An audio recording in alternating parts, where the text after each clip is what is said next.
پیروانے مولائے متقیان، سب سے پہلے آپ کی خدمت میں پوری امت مسلمہ کے اور اسی طرح پردہ غیبت میں بیٹھے علی زمان، علی و بطول کے بیٹے، رسول کے بیٹے، خلیفہ رسول، فرزند علی بطول، جگر گوشہ رسول، امام مہدی علیہ السلام کی بارگاہ اطہر میں 13 رجب کی اس عظیم مناسبت کے سلسلے میں ہدیہ تبریک و تہنیت پیش کرتے ہیں۔ یہ عظیم خوشی کا موقع ہے، یہ وہ خوشی کا موقع ہے جس میں صرف موالیان حیدر کرار ہی خوش نہیں ہیں، یہ صرف وہ موقع نہیں ہے کہ جہاں ہم اور آپ خوش ہیں، بلکہ یہ وہ موقع ہے، یہ وہ مناسبت ہے، یہ وہ عظیم فرصت ہے جس فرصت میں، جس زمان و مکان میں ہمارا خالق بھی خوش ہے۔ کیوں؟ اس لیے کہ اس کو اپنی صفات کا مظہر مل گیا ہے۔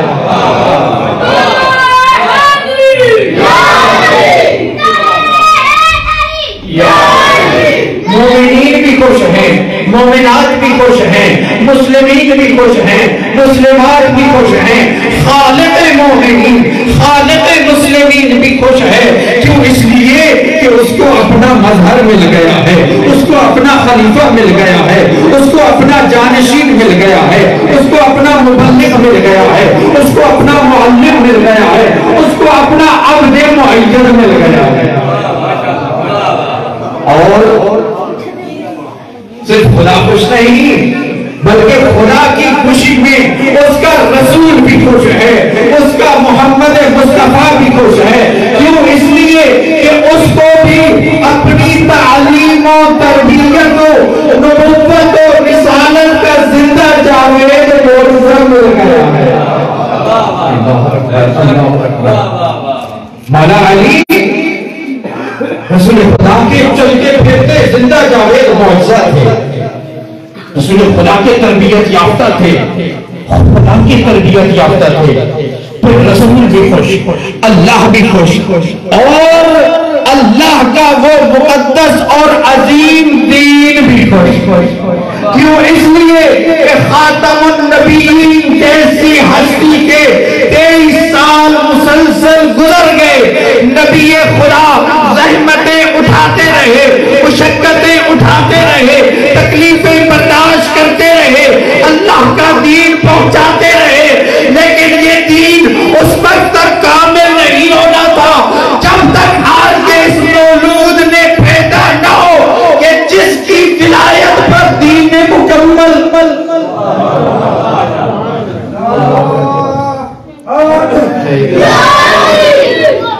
اس ہستی میں پیدا ہونا تھا جس ہستی کی ولایت پر دین خاتم النبیین نے مکمل ہونا تھا، اتمام پذیر ہونا تھا، اکمال پذیر ہونا تھا۔ کیوں نہ یہ خوشی کا موقع ہو، اور ہمیں حکم ہے محمد و آل محمد کا کہ اے ہمارے شیعوں، یا ہمارا شیعہ ہوتا ہی تو ہے جو ہماری خوشی میں خوش ہوتا ہے اور ہماری غمی میں غمگین ہوتا ہے۔ یہ خوشی، یہ غمی فلسفہ آمیز ہے، اس کے پیچھے حکمت ہے، اس کے پیچھے ایک راز ہے۔ جتنی ہم خوشی منائیں گے محمد والے محمد کی، جتنی ہم غمی منائیں گے محمد والے محمد کی، اتنا ہی دین آل محمد پلے گا اور بڑھے گا۔ اس کو نشوما ملے گی، اس کو پانی ملے گا، اس کو غذا ملے گی۔ لہذا چھٹے دار ولایت، چھٹے تاجدار امامت جعفر صادق آل محمد،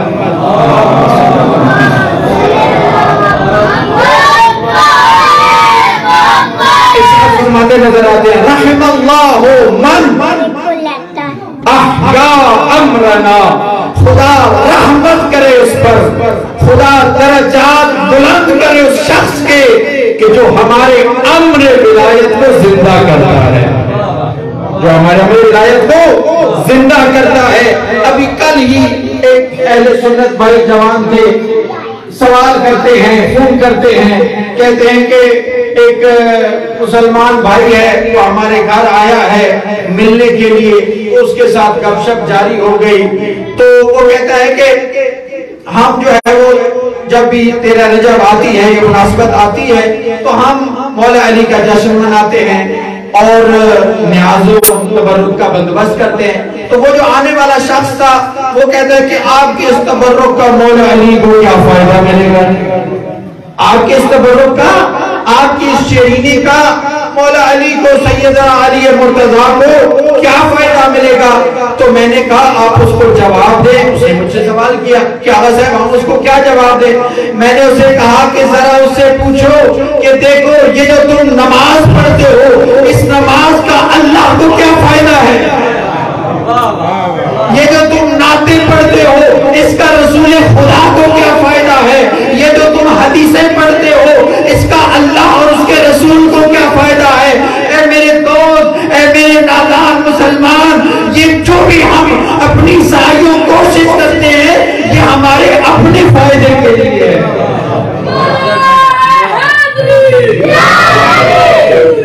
یہ جتنا ہم خرچ کرتے ہیں اللہ کی دی ہوئی نعمتوں کو، اللہ نے ہمیں آنکھ دی، ہم اولی مولا کی زیارت کرتے ہیں، ہم صحیح کی زیارت کرتے ہیں، ہم قرآن کی زیارت کرتے ہیں، ہم مسجد و امام بارگاہ کی زیارت کرتے ہیں۔ اللہ نے ہمیں کان دیے، ہم ان کانوں سے ذکر خدا سنتے ہیں، قرآن سنتے ہیں، فضائل اہل بیت سنتے ہیں۔ اللہ نے ہمیں ہاتھ دیے، ہم ہاتھوں سے کما کر اس رزق کو آل محمد کی تعلیمات کے مطابق خرچ کرتے ہیں۔ ان سب کا فائدہ واپس ہمیں ہی ملتا ہے۔ اللہ ہماری ان عبادتوں کا محتاج نہیں ہے، اللہ محتاج نہیں ہے، نہ ہی رسول محتاج ہیں، نہ ہی ہمارے فضائل بیان کرنے کے وہ لوگ محتاج ہیں۔ اللہ کے وہ عظیم ہستیاں ہیں، مقرب ہستیاں ہیں، ان کو ہماری کسی قسم کی احتیاج نہیں ہے۔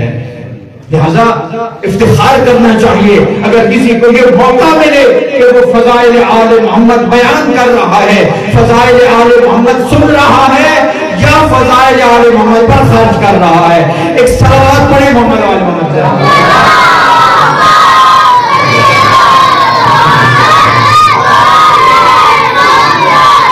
محبت و عقیدت، عشق و مودت کی سجی اور آراستہ اس محفل میں ہمیں یہ شرف مل رہا ہے کہ ہم نبی کریم کے اس فرمان ذیشان کہ جو نبی نے فرمایا تھا زیّنوا مجالسکم بذکر علی ابن ابی طالب، اپنی مجلسوں کو، اپنی محفلوں کو، اپنی بیٹھکوں کو، اپنے رہن سہن کو میرے بھائی علی کے ذکر کے ساتھ مزین کیا کرو۔ کیوں؟ اس لیے کہ میرا ذکر علی کا ذکر میرا ذکر ہے، میرا ذکر اللہ کا ذکر ہے، اور اللہ کا ذکر عبادت ہوتا ہے۔ اللہ کا ذکر عبادت ہے تو علی کا ذکر بھی عبادت ہے۔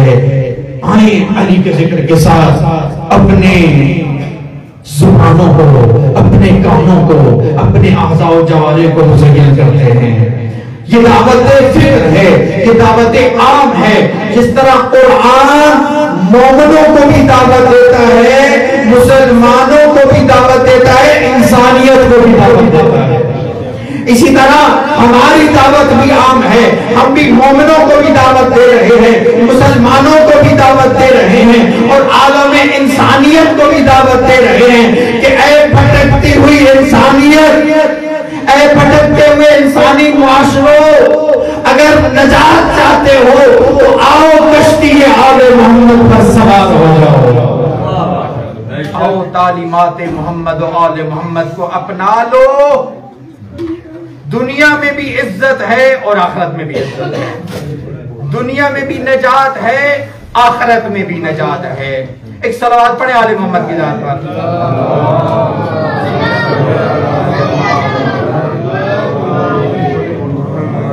توجہ میری طرف ہو جی۔ 13 رجب کی مناسبت ہے، بہت بڑی مناسبت ہے۔ دیکھیں ہمارے ہاں اگر کوئی پروگرام کرنا چاہے، کوئی اجتماع منعقد کرنا چاہے تو آج کل میڈیا کا دور ہے، ذرائع ابلاغ کا دور ہے، دعوتیں دی جاتی ہیں، اشتہار چھپائے جاتے ہیں، میسج دیے جاتے ہیں، اعلانات کیے جاتے ہیں تاکہ جتنی زیادہ سے زیادہ گیدرنگ ہو مفید ہے، بڑے سے بڑا اجتماع ہو مفید ہے۔ لوگ جھوٹے دعوے بھی کر دیتے ہیں کہ ہمارے اجتماع میں اتنی شرکت ہوئی، جی اجتماعات کے بڑے بڑے پروگرام کیے جاتے ہیں، دعوتیں دی جاتی ہیں، تو کیا کہتے ہیں یہ جو 13 رجب کی اتنی بڑی مناسبت تھی، کیا خدا نے کوئی اہتمام نہیں کیا ہوگا؟ کیا خدا نے کوئی اہتمام نہیں کیا ہوگا؟ اگر آپ تاریخ کے اوراق کو کنگال کر دیکھیں تو آپ کو یہ احساس ہوگا کہ 13 رجب کو اللہ نے اس تاریخ کا جو انتخاب کیا ہے، اس انتخاب میں بھی ایک راز ہے۔ یہ 13 رجب کوئی عام دن نہیں تھا، بلکہ یہ وہ دن تھے جن دنوں میں مکہ کے اندر خانہ کعبہ کی مرکزیت میں 7 برے اعظم زمین سے مختلف ادیان کے لوگ اکٹھے ہوتے تھے۔ کوئی الہی دین کا تھا تو کوئی غیر الہی کا دین، کوئی غیر الہی شخص ہوتا تھا، کوئی سیاست کی غرض سے آتا تھا تو کوئی دیانت کی غرض سے آتا تھا، کوئی تجارت کی غرض سے آتا تھا تو کوئی لاہ و لعب کے لیے آتا تھا، مختلف غرضوں کے ساتھ، مختلف نیتوں کے ساتھ اس ایام میں، ان دنوں میں لوگ اکٹھے ہوتے تھے۔ ظاہر ہے لوگ بہت سارے اکٹھے ہوتے تھے، کوئی اپنے آ کر سیاست چمکاتا تھا، کوئی تجارت کرتا تھا، کوئی باقاعدہ اپنے دینی یا آبائی یا الہی رسم و رواج کے لیے آتا تھا۔ خوب ظاہر ہے آپ جانتے ہیں اس وقت حج بھی ہوتا تھا، اگرچہ خرافات زیادہ تھا، جس طرح آج کل ہمارے بعض مراسم خرافات کا شکار ہو چکے ہیں، اس میں کچھ بدعتیں آ گئی ہیں، اس میں کچھ دین کی ناپسندیدہ چیزیں آ گئی ہیں، دین کے لیے جو قابل قبول نہیں ہے، ہماری عبادات میں کچھ ایسی چیزیں شامل ہو گئی ہیں، جبکہ ایسا نہیں ہونا چاہیے۔ دین ہوتا ہی وہ ہے جو خدا کے پسندیدہ ہو، جو خدا کی تعلیمات کے مطابق ہو۔ اگر اپنی مرضی شامل ہو جائے وہ دین، وہ مرضی خدا کی نہیں رہتی، پھر وہ آبائی ہو جاتا ہے، پھر وہ رسم و رواج آ جاتے ہیں۔ لہذا اس وقت حج بھی بچا لایا جاتا تھا لیکن اپنی مرضی کے مطابق ہوتا تھا، اپنی مرضی، لہذا اس وقت بہت سارے مکسنگ بھی ہوئی تھی۔ کوئی لوگ الہی دین کی خاطر آتے تھے، کوئی اپنے رسم و رواج کی خاطر آتے تھے۔ بہرحال ایک بہت بڑا اجتماع ہوتا تھا اور مکہ کے قبائل، مکہ کے سردار اپنی سرداری کو وہاں دکھاتے تھے اور بڑے اپنے آپ کو لوگوں کے سامنے چابیاں گھما گھما کر لاتے تھے اور یہ اظہار کرتے تھے کہ ہم بڑے قبیلے کے سردار ہیں، ہم بڑے رئیس ہیں، ہم بڑے سیاستدان ہیں، خانہ کعبہ کی چابیاں ہمارے پاس ہیں۔ لیکن دیکھیں ذرا یہ مشاہدہ کریں، یہ سنت خدا ہے، یہ سنت خدا ہے کہ جب بھی جس قسم کی گمراہی ہو اسی قسم کا ایک معجزہ لایا جاتا ہے۔ توجہ ہے نا دوستوں بزرگوں، اصحاب کہف کا جو معجزہ تھا، کیوں معجزہ آیا تھا؟ اس وقت لوگوں کے ذہن میں گمراہی تھی کہ خدا کیسے زندہ کر سکتا ہے لوگوں کو، مردوں کو خدا زندہ کیسے کرے گا؟ یہ لوگوں کے اندر ایک شک، ایک تردید، ایک حیرانی پیدا ہو چکی تھی۔ تو اللہ نے اس شک کو، اس تردید کو، اس بے ایمانی اور اس انحراف کو ختم کرنے کے لیے 350 سال تک اصحاب کہف کو سلا کر جگا دیا تاکہ لوگوں کے اندر ایمان زندہ ہو جائے، ایمان کا تازہ ہو جائے۔ تو اس زمانے میں بھی وہ قبائل اپنی جو چابیاں گھما گھما کر لوگوں کو دکھاتے تھے۔ اسد کی بیٹی علی کی ماں جب خانہ کعبہ کے قریب گئی تو دروازے کی کوئی ضرورت نہیں تھی، تالا کھولنے کی ضرورت نہیں تھی، بلکہ دیوار کعبہ نے علی کی ماں کا استقبال کر کے دیوار گرا دی اور یہ بتا دیا کہ خانہ کعبہ کے دروازے کے تالے کو چابیوں سے کھولنا اور ہے اور اور اپنی فضیلت کے ساتھ دیوار گرا کر خانہ کعبہ کے اندر جانا اور بات ہے، کیا اور بات ہے، یہ کمال ہے، یہ کمال، یہ ایک معجزہ ہے۔ دیکھیں سابقہ انبیاء کے معجزے ختم ہو گئے۔ حضرت نوح نے کشتی بنائی، 40 سال تک کشتی بناتے رہے، بڑی عظیم الشان کشتی تھی، بڑی معجزہ آفرین کشتی تھی۔ اس کے اندر 40 دن تک لوگ بغیر کھائے پیے زندہ رہے، بغیر رفع حاجت کے زندہ رہے۔ واقعی معجزہ آفرین تھی، بہت عظیم معجزہ تھا، لیکن وہ معجزہ آج ہماری نظروں میں موجود نہیں ہے۔ حضرت عیسیٰ مردوں کو زندہ کرتے تھے، آج وہ معجزہ ہمارے سامنے موجود نہیں ہے۔ حضرت داؤد لوہے کو نرم کرتے تھے، وہ معجزہ آج ہمارے سامنے موجود نہیں ہے۔ اسی طرح دیگر حضرت موسیٰ عصا کو اژدہا بناتے تھے، آج وہ معجزہ ہمارے پاس موجود نہیں ہے۔ مگر قربان جاؤں علی اور علی کی ماں کی شان پر کہ وہ زندہ معجزہ آج بھی موجود ہے، اور اللہ اپنے انسانوں کو ساتوں بر اعظم سے دعوت دے کر یہ دکھلانا چاہتا ہے، اے حاجیوں، اے نمازیوں، ذرا دیکھو یہ جو دیوار کعبہ پہ نشان بنا ہوا ہے، یہ میرے علی کی شان ہے، یہ میرے علی کی شان ہے، یہ علی اور مادر علی کا معجزہ ہے جو آج بھی زندہ ہے اور قیامت تک زندہ رہے گا۔ بڑی کوشش کی ہے دشمنان علی نے ذکر علی کو کم کرنے کے لیے، ذکر علی کو ختم کرنے کی، مگر یہ پیش گوئی ہے اللہ کی اور زینب اولیاء کی۔ بی بی زینب نے علی کی بیٹی نے دربار یزید میں یزید کو مخاطب کر کے یہ فرمایا تھا، یا یزید اذ کیدک وسا سعیک فواللہ لا تنفر ذکرنا، اے یزید جتنے ظلم کر سکتا ہے کر لے، جتنے ستم ڈھا سکتا ہے ڈھالے، اللہ کی قسم تو ہمارا ذکر ختم کرنے میں کامیاب نہیں ہو سکتا۔ یہ ذکر آل محمد، یہ دین آل محمد، یہ مسلک و مذہب آل محمد قیامت تک جاری ساری رہے گا، قیامت تک جاری ساری رہے گا۔ بڑے بڑے لوگوں نے کوششیں کی، بنو امیہ و بنو عباس نے بڑے مظالم ڈھائے، مظالم کے پہاڑ ڈھائے، مومنین اس وقت بھی سردابوں میں چھپ کر ذکر محمد و آل محمد کرتے تھے۔ یہ ذکر تو اس وقت بھی نہیں ختم ہوا، اس وقت کی لوگ اپنے گھروں میں، اپنے باغوں میں، اپنے کھیتوں میں محمد و آل محمد پر ضرور بھیجتے تھے تاکہ یہ ذکر جاری ساری رہے۔ لہذا ہم نے گھبرانا نہیں ہے، ہم نے پریشان نہیں ہونا، ہم نے اپنا فریضہ ادا کرنا ہے۔ وہ فریضہ یہ ہے کہ ذکر و دین آل محمد کو بڑے افتخار کے ساتھ عمل کر کے دکھانا ہے، سر اٹھا کر بتانا ہے ہم شیعہ آل محمد ہیں، ہم پیروکار آل محمد ہیں۔ ہمیں کسی قسم کی کوئی شرم نہیں ہونی چاہیے۔ ہمارے علماء فرماتے ہیں جہاں بھی نماز پڑھیں ہاتھ کھول کر نماز پڑھیں، جائیں اہل سنت کی مسجدوں میں ہاتھ کھول کر نماز پڑھیں، جائیں اہل سنت کے پیچھے جماعت کے ساتھ نماز پڑھیں، لیکن سامنے سجدہ رکھ کر بتا دیں ہم شیعہ جعفر صادق ہیں، ہم شیعہ جعفر صادق ہیں، ہمیں کوئی شرمندگی نہیں ہے، ہم ہی اسلام کے وہ حقیقی علمدار ہیں۔ تشیع علمدار اسلام ہے، پرچمدار اسلام ہے۔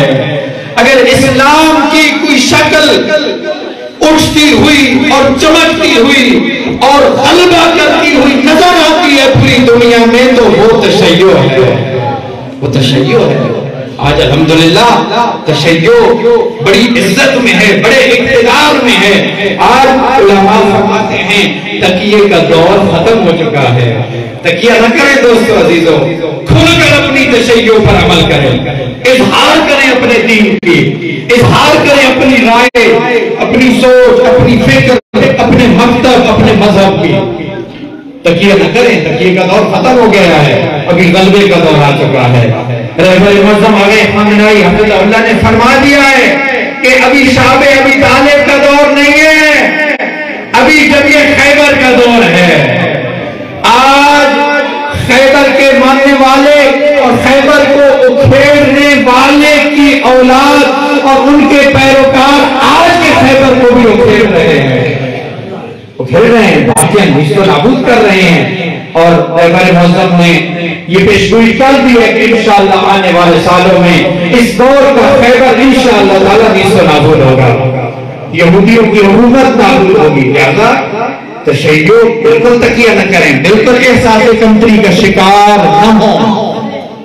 ہم شیعہ علی ہیں، اور شیعہ نے تو دیکھیں ہمیں رافضی کیوں کہا جاتا ہے؟ رافضی دو علتیں ہیں۔ ایک یہ کہ اللہ نے ہمیں رافضی قرار دیا، اللہ نے ہمیں رافضی قرار دیا۔ اس کا کیا مطلب ہے؟ رفض کا کیا معنی ہے؟ انکار کرنا۔ رفض کا کیا معنی ہے عربی زبان میں؟ انکار کرنا، بائیکاٹ کرنا، جدائی اختیار کرنا۔ تو اللہ نے ہمیں تشیع کو رافضی کہا ہے، کیوں؟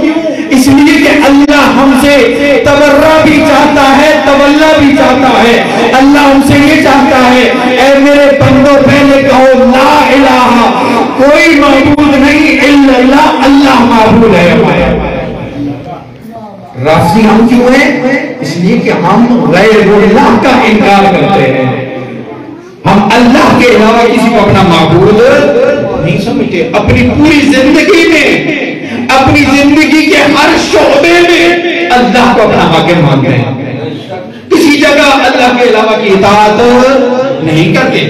اس لیے اللہ نے ہمیں یہ اتنا پیارا لقب دیا ہے۔ بعض بندے پریشان ہو جاتے ہیں کہ شاید یہ گالی ہے، نہ گالی نہیں ہے، یہ اللہ کا دیا ہوا لقب ہے۔ البتہ پھر ہمیں دشمنوں نے بھی دیا لقب۔ دشمن بھی کیوں دیتے تھے؟ دشمن ہمیں اس وجہ سے لقب دیتے تھے کہ یہ جو شیعہ لوگ ہیں یہ ہر دور میں ظالم حکومتوں کا انکار کرتے تھے، ظالم حکومتوں کا بائیکاٹ کرتے تھے، ان کے کوئی کسی قسم کی حمایت نہیں کرتے تھے۔ اس لیے ہمیں رافضی کہا جاتا ہے۔